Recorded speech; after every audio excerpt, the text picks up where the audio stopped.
Hello and welcome. My name is Corinne Little and I'm the organizer of Out of Sight. And I'm here with Adriana Disman as part of our weekly program, the Artist Focus series, where we interview out of sight artists about their public performance practice. I am coming to you I am residing on the lands of the Council of Three Fires, and which are the ancestral homelands of the Adawa, the Ojibwe, and the Potawatomi peoples. As an organization, Out of Sight is particularly interested in these questions of ownership when it comes to sight. And in today's conversation with Adriana, we're really going to be thinking about the issues of body as sight and, the complexity of ownership of bodies and, questioning who has power. And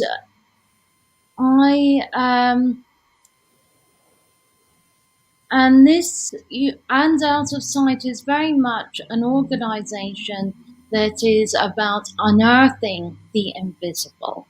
Out of sight, what is invisible and what can we make visible? Adriana Disman is a performance art maker, thinker, and writer. Since 2010, her solo work has been presented in numerous festivals and galleries across Canada, the United States, Europe, and India.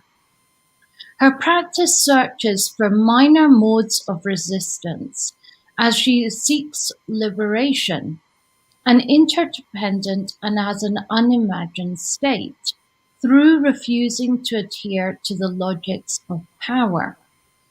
Often engaging with self-wounding, her work is minimal, poetic, and intense. Disman's theoretical writing on performance can be found in both academic and arts publications, including C Magazine, Canadian Theatre Review, Theatre Research in Canada, and 2 performance art books. She was awarded the 2018 OAAG Art Writing Award for her text in Deirdre Lorg's monograph. She is currently co-editing a book entitled 50 Key Performance Artists for Rutledge with T. Nikki Sazier Shot School. Disman previously inhabited the Research Centre for Performance Art in Montreal, curated Link and Pin Performance Art Series in Montreal and Toronto, and directed Morney Hills Performance Biennale 2016 in Northern India, and was an organizer of the School of Making Thinking New York and artistic coordinator of the RAT S9 Gallery in Montreal. Rat S9, maybe. Rats. I love it. And curious and never satisfied. Oh. Or is that enough? I think that's enough. Okay, thank you. I mean, okay. Hearing your own bio out loud is like, I should really, it's hard to find a way to write a bio that gives information and isn't a drag at the same time. I got to work on it. But thank you for that. Good morning, everybody, and thank you for joining us today. I just want to give a few notifications. So we have 3 open calls for Out of Sight as we speak. The first is for the public performance symposia that we're organizing from April 22nd to May 9th. And participants will be able to create a performance and live stream it. They'll be trained in live streaming and they'll be able to live stream it as part of a 3-day series of public presentations for ESS. And we also have open calls for public performance in Chicago for August 2021 and with Chicago Park District. And we also have open calls for live streaming performance. And so, Adriana, how are you doing? And where are you seated at this current Yes. time? I am coming to you live from London, UK, the one of the laps of imperialism. I actually recently researched what a land acknowledgement here might look like because I'm from Canada, and this has become a sort of normative insertion. And yes, basically like Anglo-Saxon territory. You know, this is where I am. I am currently actually in a wonderful space that y'all should know about that's called the SSL Studio. And it's a new performance art space that's opened in London. It's opened during the pandemic, so it hasn't been open in a way that you might have encountered, but it's created in a partnership with Performance Space, which might be something that people know about in London. And I think there's going to be really brilliant programming here. This is where my studio is right now. Wonderful. So, would you like to introduce the first video? Yeah, totally. So, Karen and I were thinking about which sort of documentation would be good to show to give a sense of something. And I have a stream of work that's quite long duration, repetitive, boring. And I mean, watching this sort of documentation is not very interesting, let me assure you. So we've gone with the other stream of work, which is something I think of as a sort of warped talk show thing that I make. And I'm going to show you 2 videos that are about 5 minutes each. The first one took place at Performance Crossing Festival in Prague. Now let's see.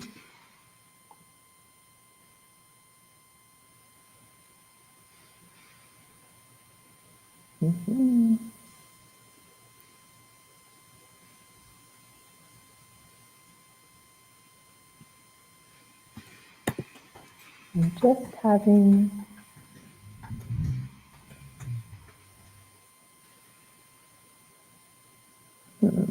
Oops.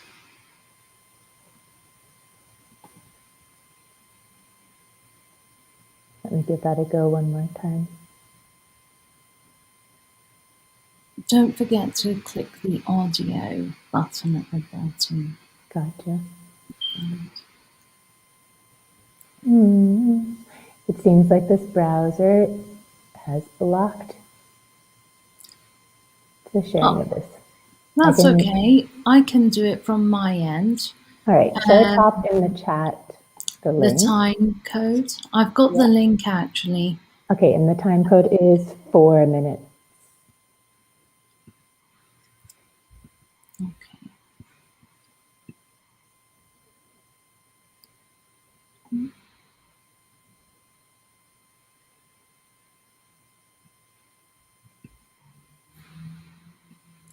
I'm gonna come back here.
I'm afraid I don't hear anything right now.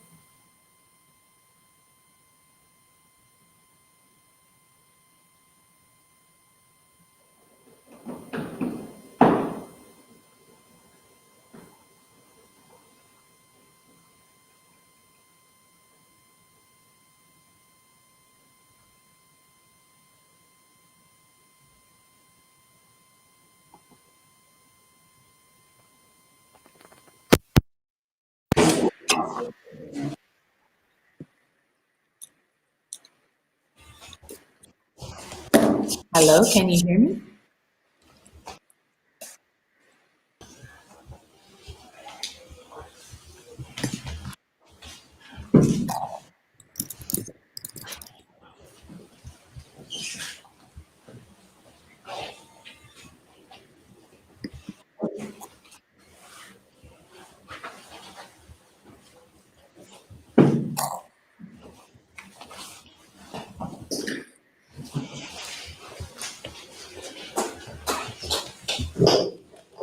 Could all the checks in the house raise your hand? Raise your hand in the air! Yes! Yes! Thank you! Yeah. Okay. Could all the Iraqis in the house raise your hands in the air? Raise your hands if you're Iraqi, yeah! Raise your hand in the air! Yeah! Yeah! There's some people! All right. Could all the Czech Iraqis raise your hands in the air? Yes! Yes! Yes! Are you Czech Iraqi? Maybe. Okay. All right. Maybe, could everybody who didn't know about their lineage or ethnic racial makeup until they were 19 raise your hands in the air? Raise your hands in the air! Yeah! Here it is for not knowing yourself! What's a sense of self? I've been wondering what a sense of self is.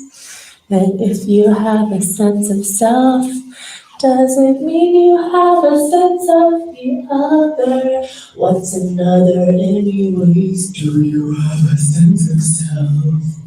Have you ever known what a self is? Do you have a sense of another? Or do you have a sense of your mother?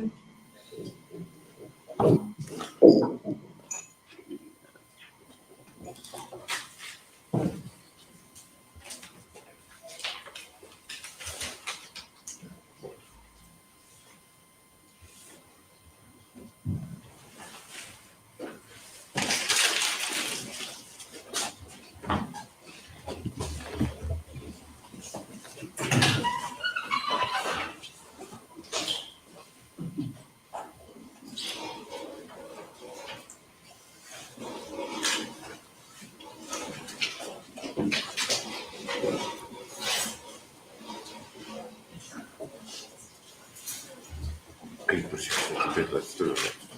Kind of hand.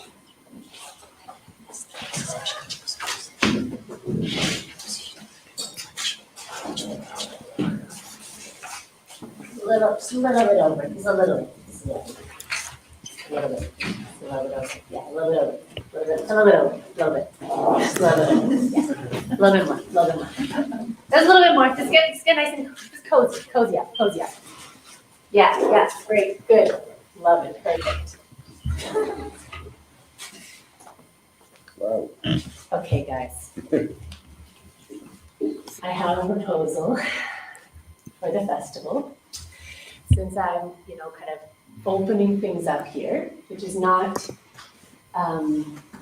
typically a position that lends itself to the way I make my work, I thought instead of picking up what's around and weaving it in, I would propose something that we could weave in to this festival ourselves. So in considering what that should be, I thought, what do we need more of in the work? What could deal with the questions of the limits of the body that I'm interested in. And the answer was, of course, making out. The answer is making out. So, during this festival, does that translate? Make out? Kissing a lot, kissing a lot and you want to just like kind of, when you see someone on the street with another someone, or more than other someone's, and they're kissing and you sort of like want to stare but you can't. Well, if you want to make out during the festival, you can, as you don't know how to do it because you feel shy because it's not a normal thing, you can take a piece of toilet paper, very accessible. It's in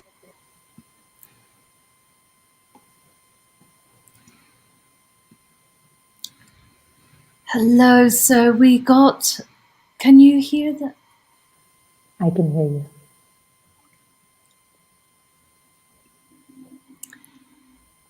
So we're going to, oops, we're having a little bit of like tech renegotiation today. But I'm going to, Adriana, would you like to introduce the next performance? Yes. Well? So the next piece is part of the same series of the piece that we just saw. And it took place at Mountain Standard Time Festival in Calgary. And you're going to see the end of it, but I want to give you a heads up that there is some blood from a cut that I've made on my own body in this work. And so if that's something that you are not available to seeing suddenly on your screen, just look away for 5 minutes. If you come back, it'll be gone. And I think if we start around 2020 of that timestamp, it should be perfect. Also a heads up, the sound is a little bit diffuse in this one. I promise it was way more legible in the actual performance, so you can use your brain power to envision yourself in this space.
Sometimes you know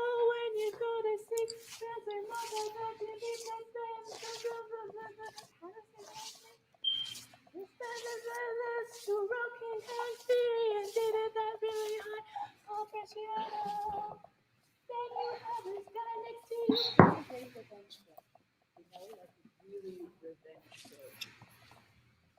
have a guy next to you in the movie theater jacking up, and you're like, holy fuck, is that real? Did I imagine it?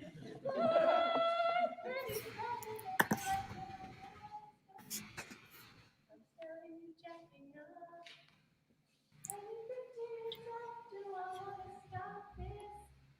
Should I stop this? Should I step up and make you feel ashamed? Like watching a man jacking up in the screen that that's true. And then you think to yourself, oh, I don't really like to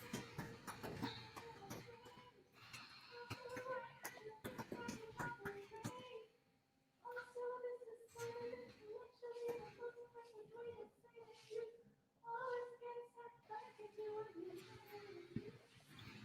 Even though I think about a lot of fucking stupid shit, I still have my shirt off. And so that you can do anything about how you feel about that. I'm still gonna be sexualized no matter what I do in this particular moment, probably. Which is a very singular experience. It's not necessarily a problem. Some people think it's not, some people think it's not. Okay, we're gonna go outside now. So if you'd like to get your outdoor things with you, you can follow Sharon or Desiree, who you might know, since they're some of the people organizing the festival. But if not, Sharon and Desiree, would you raise yourselves in arms? They're gonna show you where to go. I'm gonna meet you there.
Hello and welcome back. And again, my apologies for those few little technical slippages in that as we played the videos.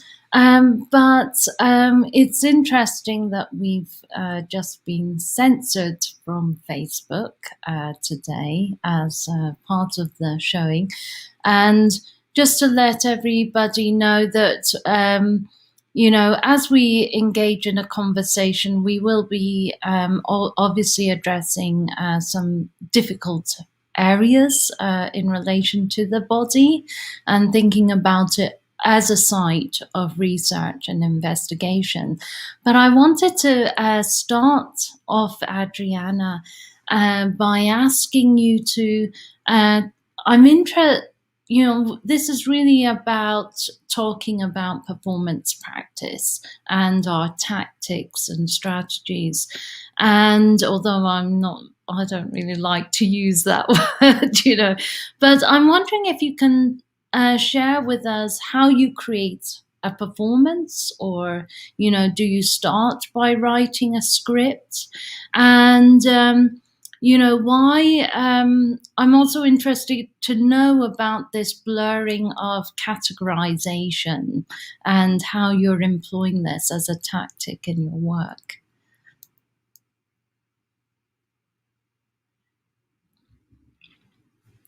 Oops, I can't hear you. I think you might need to. Can you hear me now? Yes. Great. Yes. Thanks for the generous question. Okay, so definitely I'm going to talk about this stream of work. That's the type that we've just shown you. Crikey, I constantly wish that I knew how I made work. What I know about this kind of work is that it's very engaged with the space, the physical site that I'm in. So I usually can't start really creating it until I'm in the space. And that looks like sitting in a space, touching it a lot, touching weird parts of it, smelling it. And through that process, some images, sounds, ideas will arrive. And then I sort of see what sticks, let them simmer, ideally over a few days. Sometimes you don't have that long. And then in these performances, I make a list of some of the different ingredients I'm thinking about. And I make the list on a piece of paper with a pen, and I just shove it in my pocket. And I really like this moment in performance of looking at the list of options and taking a decision, so that something about the sense of what a prepared performance is, what the backstage and the front ends are and look like becomes confused.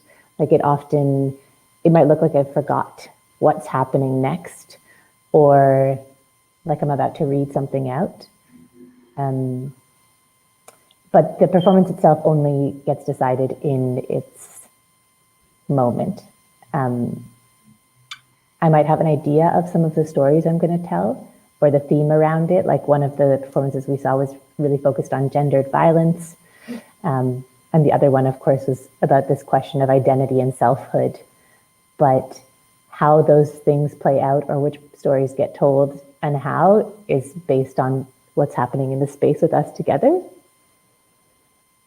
And I think that's where, you and I talked about this idea of the event in juxtaposition to the idea of the spectacle, in which the event is somehow more subtly a day-to-day situation, something that we might walk past, but we notice that there's something a little bit out of the regular, something perhaps performative or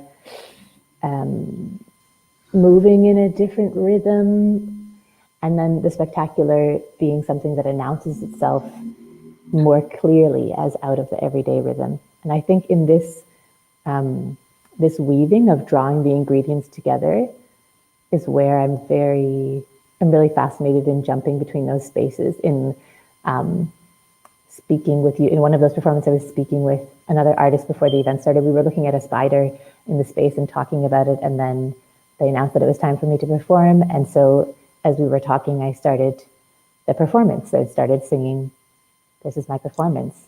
And he was like, "What are you doing? Why are you singing it, V?" And then, okay, you're in a performance. This shifting space I like how uncomfortable it is. Yes, it's interesting because that, this push and pull between the backstage and the front stage, and these gestures. There's also, we were talking about this last week with Megan, is a Brechtian device.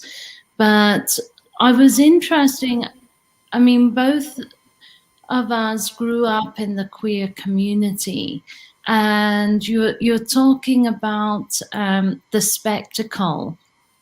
And we spoke a little bit about this in our preliminary conversation for today's interview, and talking and you touched on it there as well, talking about these, how you're integrating this element of shock, but it's combining with the encounter, these everyday moments, like pulling the toilet paper out of the bathroom.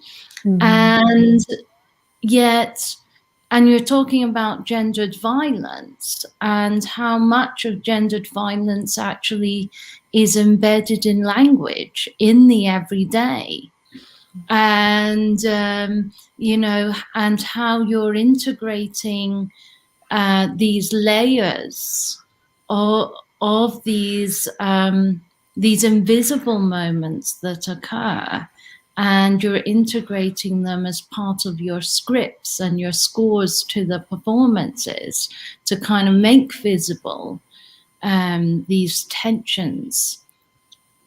And I was thinking, how are you drawing from your cultural identity, growing up in the queer community, and how is this shaped an aesthetic or maybe more a content to the performances? I was thinking about this question since we talked about it yesterday, and I remember saying to you, like, yeah, I never get programmed in the gay festivals because my work doesn't have sparkles and sequins in it, and it's so, apparently it's not gay enough, or it's not queer enough, or maybe I'm not wearing like all black and like a cool beanie, whatever the queer aesthetic is at the moment. Or how do we define that, and who's defining that, and who's shaping that? And I want no part in another hegemony. I want no part in something that says, if we aren't this way, we can't be part of it, right? That's not what I love about performance art, or what I love about queer spaces, right? I love that weird is what's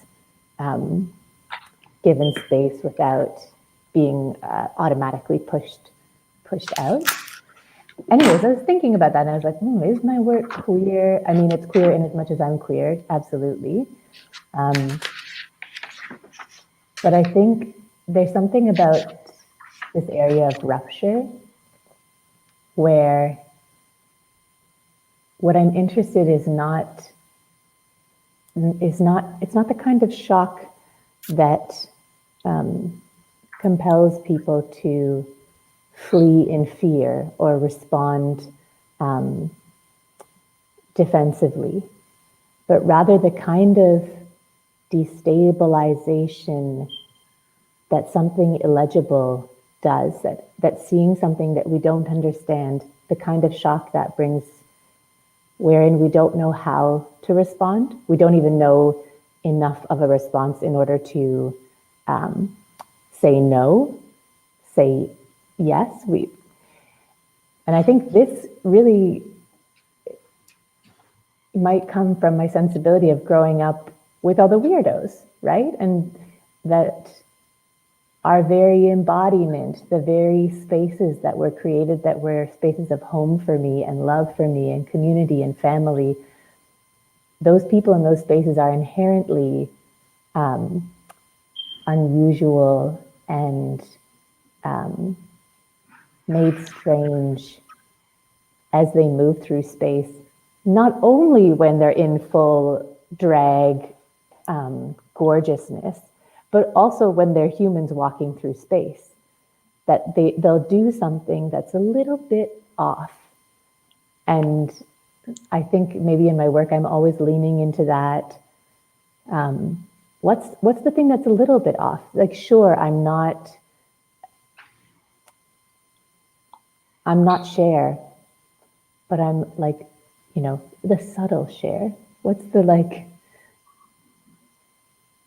Yeah, I was thinking about Chantal Mouffe refers to these agonistic relations, and I always say to folks, the majority of 20th century philosophers were queer.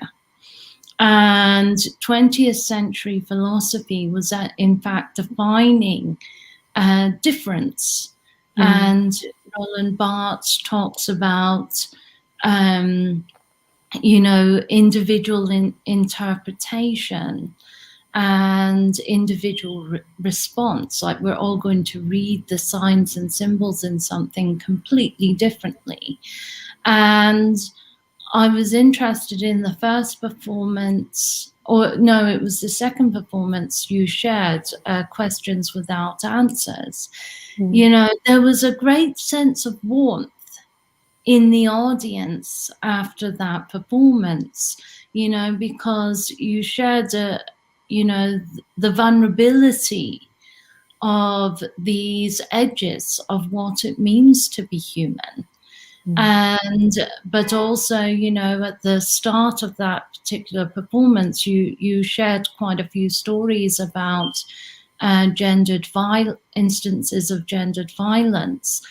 And so, creating these spaces of empathy, through the multiplicity of difference, I think it is really, these are edges, within the score of the performance. And I wanted to move on to the question about shock.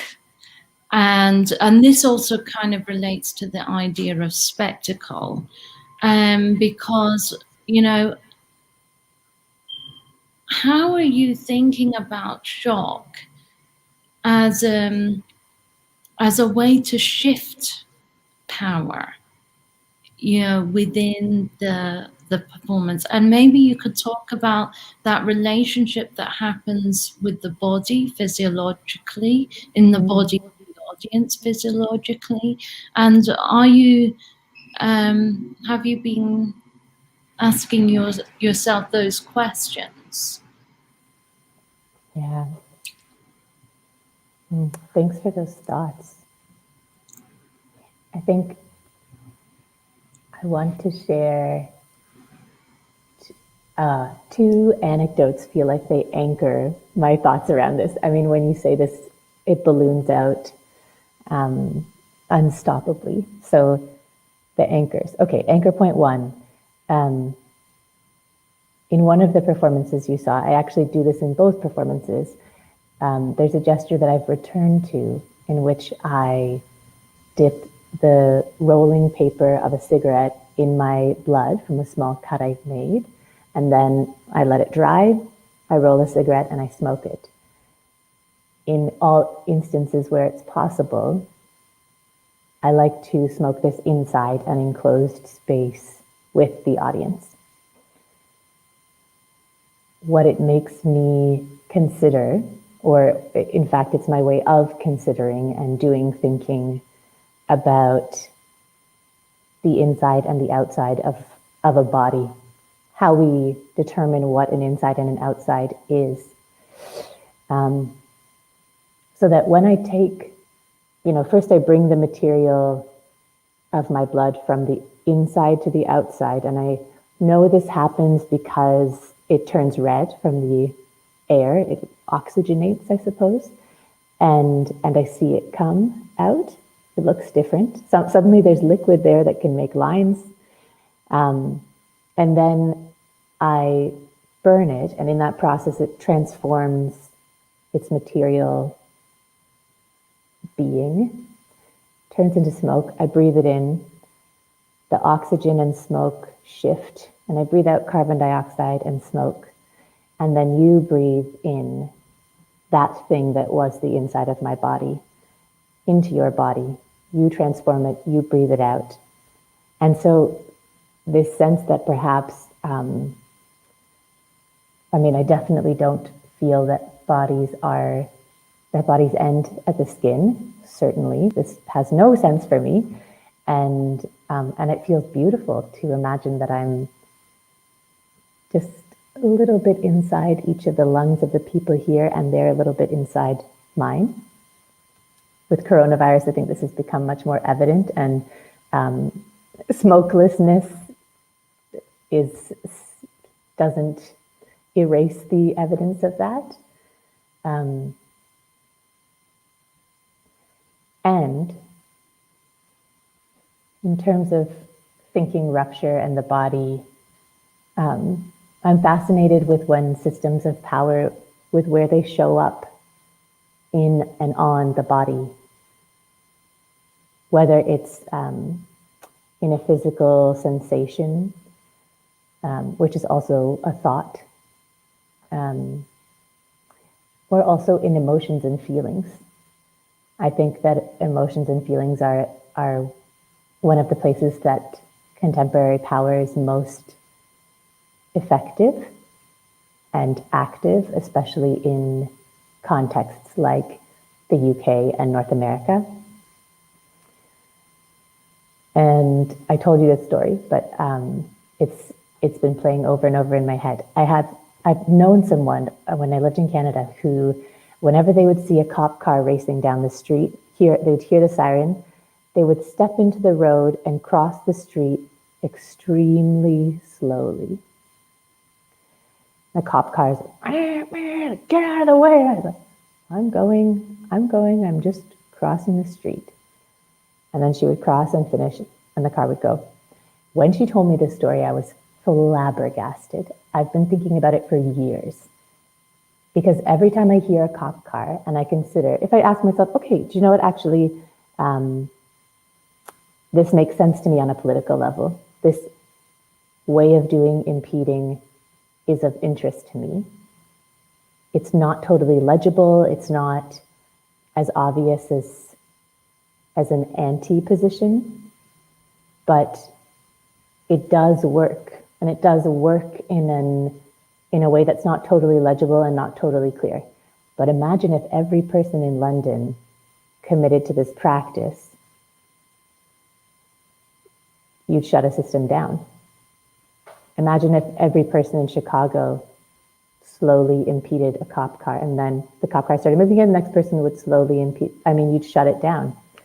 And yet, I'm not capable of doing it. On the level of the body, when I consider doing it, I become paralyzed. I feel this rush of adrenaline.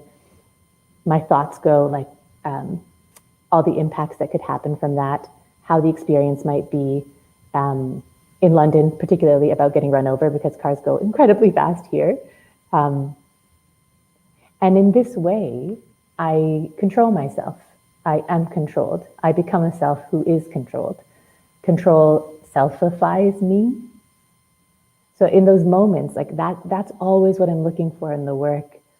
These moments that are subtle but unusual, that make evident the systems of powers that are always already in place.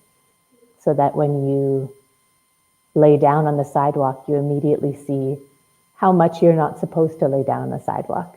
You'll see the responses and the reactions that tell you that your body should be in a different way. What do you think about shock and rupture in relation to power now that we've been thinking about it together for a while?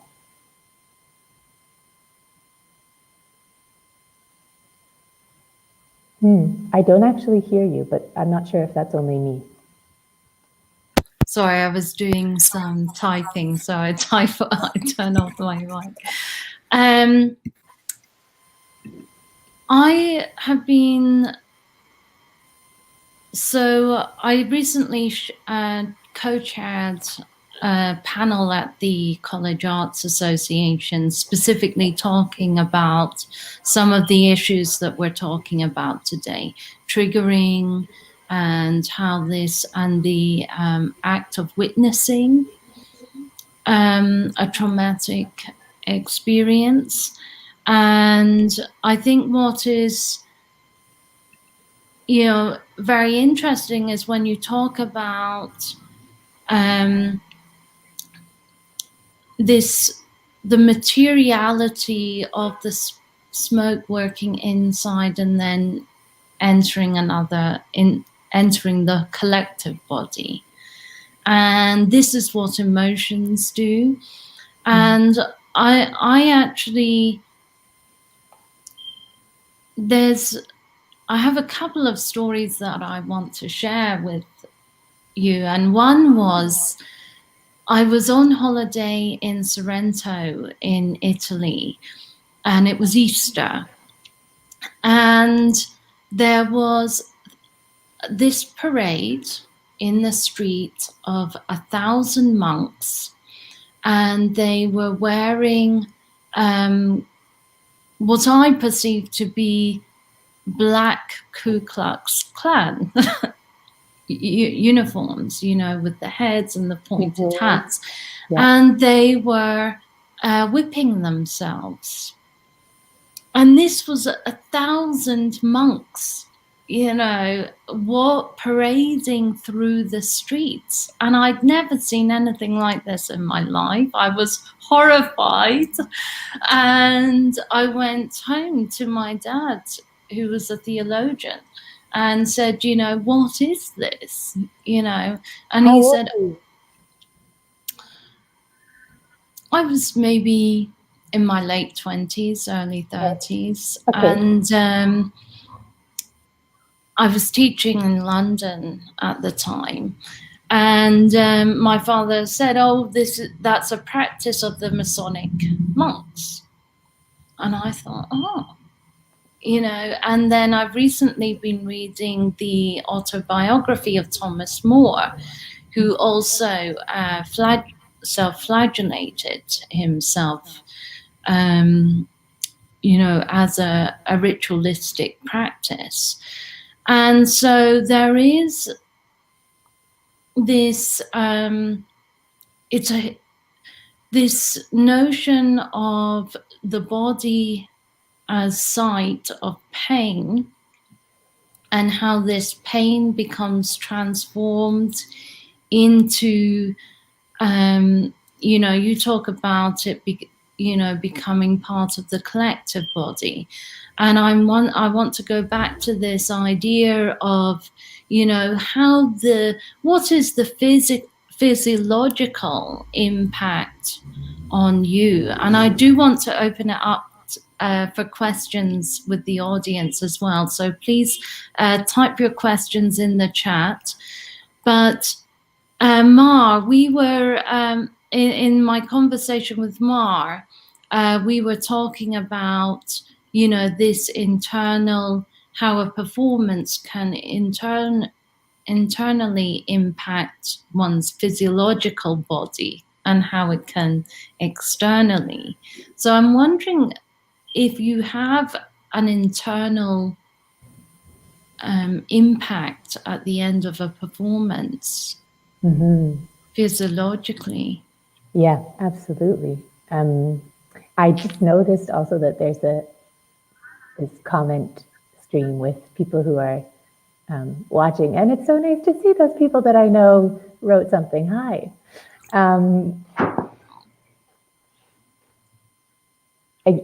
This question, because of the nature of my work, so what gets discussed most often about my work seems to be this element of a bit of blood and some cuts. And so my way of being asked about my work and pain and the impact on the body, I think it's a bit flipped. So like actually the long durational work that I do that's repetitive, that might entail, for example, I don't know, sitting still for 8 hours. That's painful. That has a really big physical, muscular impact on my body, in a way that making a small, sterile cut with a tool that I know well doesn't. So on the physical level, I think it's quite important that actually that that chunk of my work is not really about physical pain. And that my use of blood is also not about physical pain for me.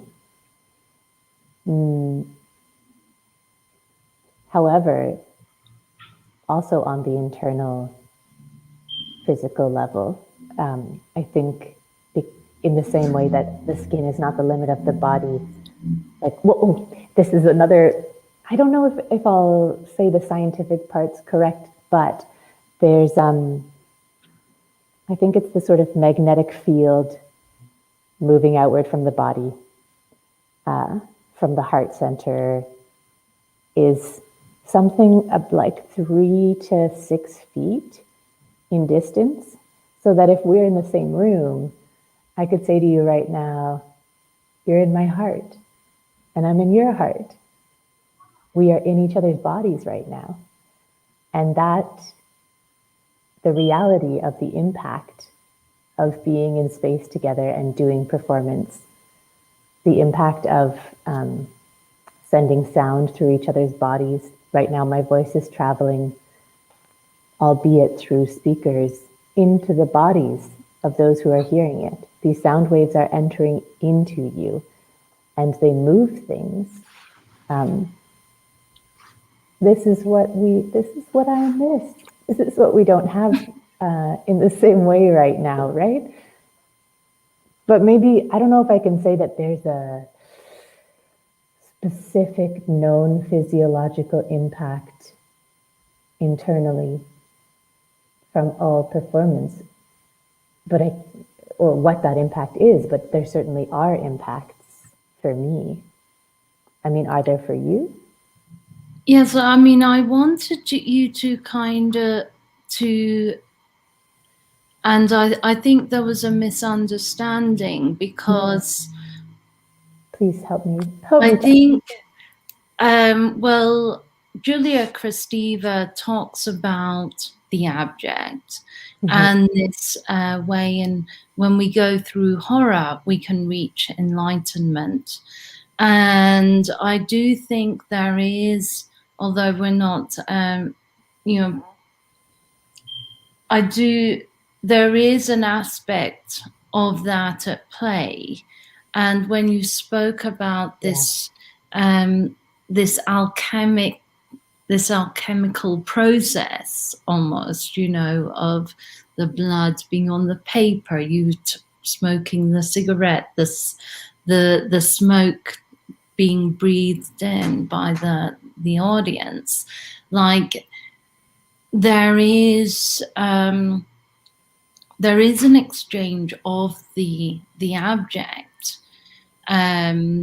which in the process, and I think that is, and I wondered what the impact for you as the performer in creating these performances. Is there an enlightenment after the act? Oh my God, I wish there was an enlightenment. I mean, I think I'm always doing thinking, right? I do thinking with my body. There's no other way to do thinking. And when I do performance, I'm doing thinking. So insight absolutely can arrive either in a kind of cognitively recognizable way or not. Often, I think, in a bodily recognizable way that can't be worded. And when you talk about the abject, I think there is a certain sense of, on this very kind of, I think of it as quite a shallow personal level, because for me, performance is quite, it's way bigger than me. It's what I've given my life to because I believe in it beyond myself, and it's not about me. And getting to share this mixture of parts that are gross and silly and sloppy and elegant and debonair and charismatic and rageful, that these especially in terms of femininity. I'm really interested in the slick elegance of femininity intertwined with the kind of the very like a visceral abject, because this kind of femininity actually requires that of the body. It requires certain forms and norms that shift and move and carve the body in ways that I think are quite abject. So there is afterwards to, to smoke a cigarette of my own blood. There is this kind of mischievous pleasure, joy, release that is about having those bits shared together at the same time. And that it's something that's very hard for me to share of maybe it's just simply my gender expression. Like my gender expression has a grossness that's hard to show on the day-to-day walking down the street whilst still being functional and doing functional things and not getting stopped. Does that make sense? Yes, and we have some questions from our audience, from Sophia with the Igneous Press. Hello, how are you? So she asks, the works Adriana has shared with us today included the use of the voice, and does the artist ever work without the voice? And what would determine the decision to use or not make use of the vocal cords spoken language? Yep, this is a very apt question. So this chunk of work that's kind of psychedelic, funhouse, The View on acid thing, in it I use my voice a lot, an unusual amount for performance art, particularly performance art in North America and Europe. And I love the sensation of smashing the expectation or the norm within the field of performance in those regions, that we are quite quiet or silent or speak few and important things. I love yammering in those pieces. And I use the voice as a technique of, or not so much a technique, it's a kind of tool, tactic to be really honest. So that if I stand silently and then I tell you, actually, I'm really nervous right now. I always feel like I have to pee when I'm nervous. And there's this water feature in my studio, and the water flushing through it is really like activating my bladder. My bladder feels like it's the size of the moon. Something very different happens than if I stay silent, because I'm also telling you my banal truths. So the determination to use the voice is, in this instance, about very much about narrating and stitching together banal realities. And it allows a very big flexibility for me in performance. However, in the other stream of performance, in which I make extended duration, repetitive works, in most of them I haven't spoken and have decided not to speak. And I'm sure that I could arrive in a moment where I would decide to speak, but I didn't. And I think that's because they were maybe less about the parts of personhood that human society asks for. They were more about like a human creaturely body. Oh, sorry. Oops. I think that's also maybe a good flag that we have to wrap up. Yes. Oh, Great. I don't know. Sorry, I don't know it's why totally it does fine. that. I'm not in tune with the whole mechanics today. Yes, we do like to keep our conversations to an hour in respect of the audience, and but it has been a fascinating conversation with you today, Adriana. So and thank you for joining us. thank you so much for these thoughtful questions. I really appreciate it. And I want to also mention that on my website, there's documentation from both streams of performance in case it's been a bit vague to describe them. And also on my Instagram, in which you can also see my paintings. And my Instagram is Depression is the New Hysteria. And we will share with you all the link to the first performance, which is live online. And if you're willing to share the video, I think you still want to do a bit more to do stories in relation to my family, and so I'm actually I don't share the entire documentation. But if you want it for a personal viewing, you can always email me and I will happily send it to you, every human listening. And so just to recap some of the things that we've talked about today, we've really been talking about the tensions of disrupting power within the script and the structure of a performance within Adriana's work, and how there is this constant refusal of categorization. And then we went into a conversation about the spectacle versus the encounter. And I really define the encounter as a subtle, everyday action that is made performative. So the act of going behind a door, the act of pulling out the toilet paper, these are, everyday acts, but they become performative within the context of a performance artwork. And they're made out of the ordinary within that context. So we've really been talking about these strategies of spectacle versus encounter, and how that has in part been informed by our mutual upbringing in the queer community.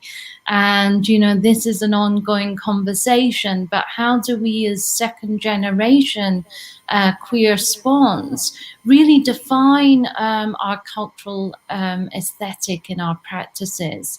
And so these were some of the conversations that we were hoping to touch on today. And also thinking about, shock as an imperative action in how we create, how we actually create the space for different conversations around difference and building empathy and for difference in our society. And that is both a physiological process, thinking about the abject by Julia Kristeva, but it's also it's an aesthetic, it's a taste, but it requires openness and willingness to be to engage in those conversations. But I want to also share with everybody that we have 3 open calls right now. One is for the public performance symposia, and the deadline for these submissions is tomorrow, March the 7th. So I do hope you can submit a proposal for the public performance symposia. And then we also have stipends available for live stream performances, and the deadline is also tomorrow. And you can find out more details about these on our website. And we have larger stipends available for public performance and civic engagement projects that will be in Chicago on in August 2021. And that is funded by Chicago Park District. So I do hope you will consider submitting a proposal for any of those three. And I also want to share with you all that next week I'll be speaking with Regin Egloria, who is a Chicago-based artist. And we have an exciting lineup. After Regin, CV, Wanapapi Eubanks, I'll be in conversation with Sophia Kidd about my work and her practice on April 3rd, and Mikkel Samama to end the spring series of the Artist Focus. And so I want to thank you all for joining us today. Please check out the open calls on our website. And yes, we look forward to out of sight. I can't even spell our name right. Okay. And I see that also on your jury is Martine Vial, and it's the first day of a new year of her life today. So happy birthday, Martine. And thanks everybody for being here. It's really lovely of you. Yes, yes. Shall we end by singing happy birthday to Martine? I love it. In the audience. She's gonna hate it. I love it. Let's do it. Okay, ready?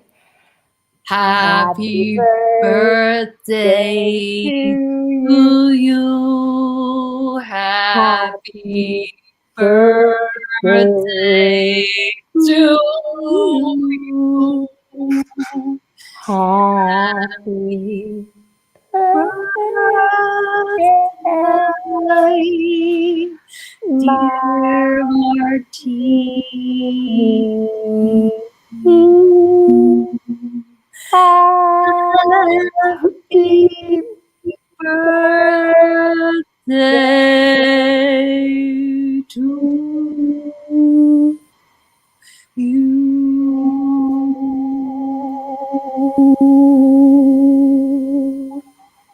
Love you, Martine. And big thanks to everybody for joining.